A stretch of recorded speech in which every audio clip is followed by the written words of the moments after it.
continue, find our way through anything we face. Well, thank you so much for spending the afternoon here with us this afternoon. I want to give you a little bit of an insight as to where Fair Share America and our partners are going next. You saw at the end of the movie, and the two panels reinforced, that there are choices before us, that we know the answers to what policy solutions we will put on the table to fight for.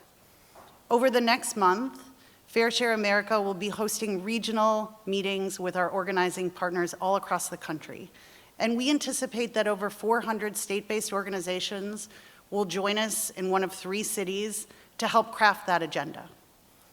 We aspire to be from the people up, rather than creating an agenda and telling everyone how to get in line.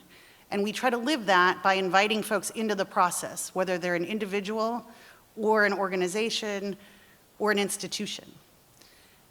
That's what November looks like, that we, beyond the reconciliation package, know that the future is ours to define.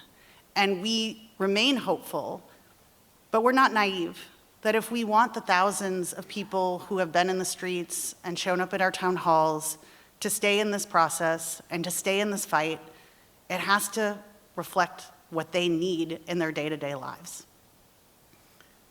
We are also focused on continuing to drill down in this, we call it the organizing pilot.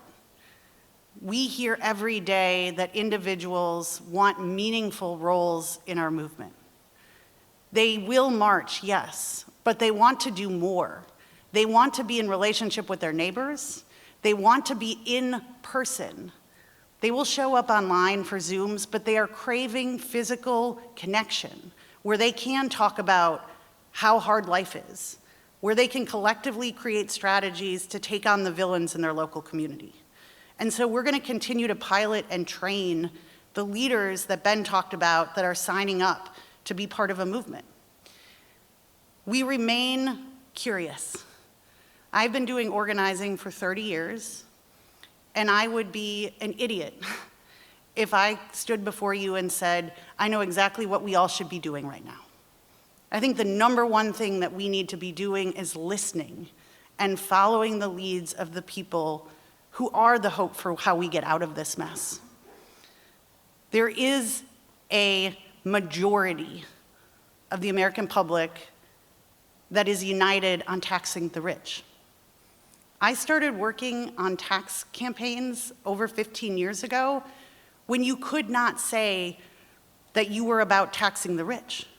You were told that's too radical, that's socialism, you're gonna turn off people. Don't you dare say that. Talk about proactive revenue or fair tax policy. Right now it's different. We can say tax the rich. We must say tax the rich. And we're gonna continue to bring information from what happens behind closed doors in Washington, D.C. to the front lines.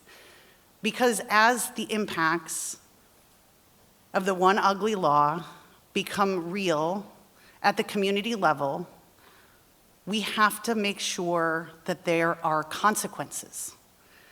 We have to make sure that everyday working people know exactly who betrayed them and how to hold them accountable, so that never again will we be in a situation where the billionaires and the ultra-wealthy can hijack our politics and our government for their financial gain.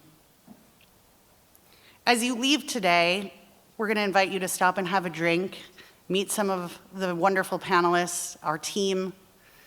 But I hope you leave a little bit agitated. I hope you leave with a little bit of unrest in your stomach.